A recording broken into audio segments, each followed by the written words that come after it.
अस्सलाम वालेकुम। मैं सिटी मिठू अरबाब वाला। नेकी कंदड़न के अहिड़ी तरह बदलो। Part number 15। सब हमद शुक्र एहसान अल्लाह रब्बुल आलमीन लाइ आहे जेको जहाननि जो पालणहार आहे, रोज़ी ॾींदड़, रहम कंदड़ आहे। ॼाणो त बेशक अल्लाह परहेज़गारनि सां गॾु आहे। बेशक अल्लाह मग़फ़िरत कंदड़, रहम कंदड़ आहे। बेशक अल्लाह ॿुधंदड़, ॼाणंदड़ आहे। बेशक अल्लाह हर शइ खे ॼाणंदड़ आहे।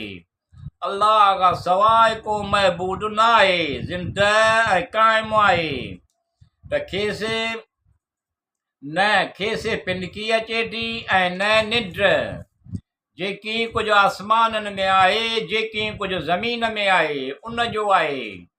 केरु आहे जेको संदसि इजाज़त खां सवाइ वटि शफ़ाअत करे। जेकी कुझु संदसि अॻियां यानी दुनियावी कम आहिनि, जेकी कुझु संदनि पोयां यानी आख़िरत जा कम सभु ॼाणे थो। ऐं ॿांदा संदसि इल्म मां कंहिं शइ ताईं पहुची नथा सघनि मगर जेकी कुझु अल्लाह घुरे।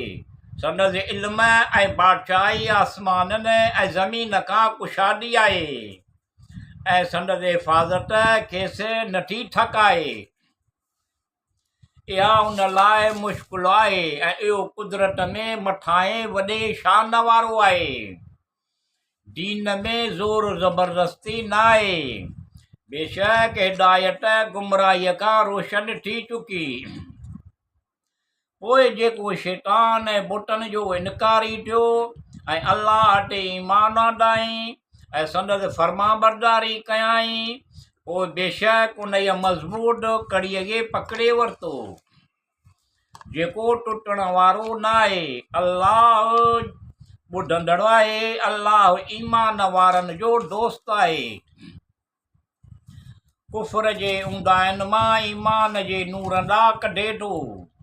ऐं जेके माण्हू काफ़र थिया तिन जा दोस्त शैतान ऐं बुत आहिनि, जेके खेनि ईमान जे नूर खां ॿाहिरि कढी कुफर जे ऊंदाही ॾांहुं आणींदा। इहे ई माण्हू दोज़गी आहिनि। इहे ई मजिद सदाईं रहण वारा आहिनि। ए याकूब अलैहिस्सलाम जा औलाद, मुंहिंजे उन नेमत खे यादि करियो जेका मूं तव्हां ते कई। ही त मूं तव्हांखे जहान वारनि ते फज़ीलत बख़्शी।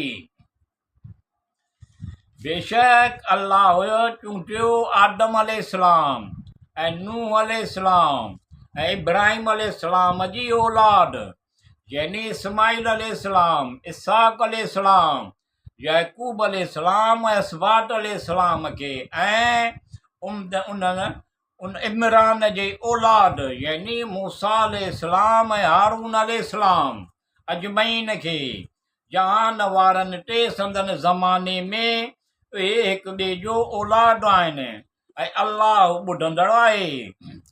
ऐं ख़ुदा, ऐं अल्लाह, असीं तुंहिंजी इबादत करियूं था तोखां ई। ऐं ख़ुदा, ऐं अल्लाह, हमराही मदद घुरूं था।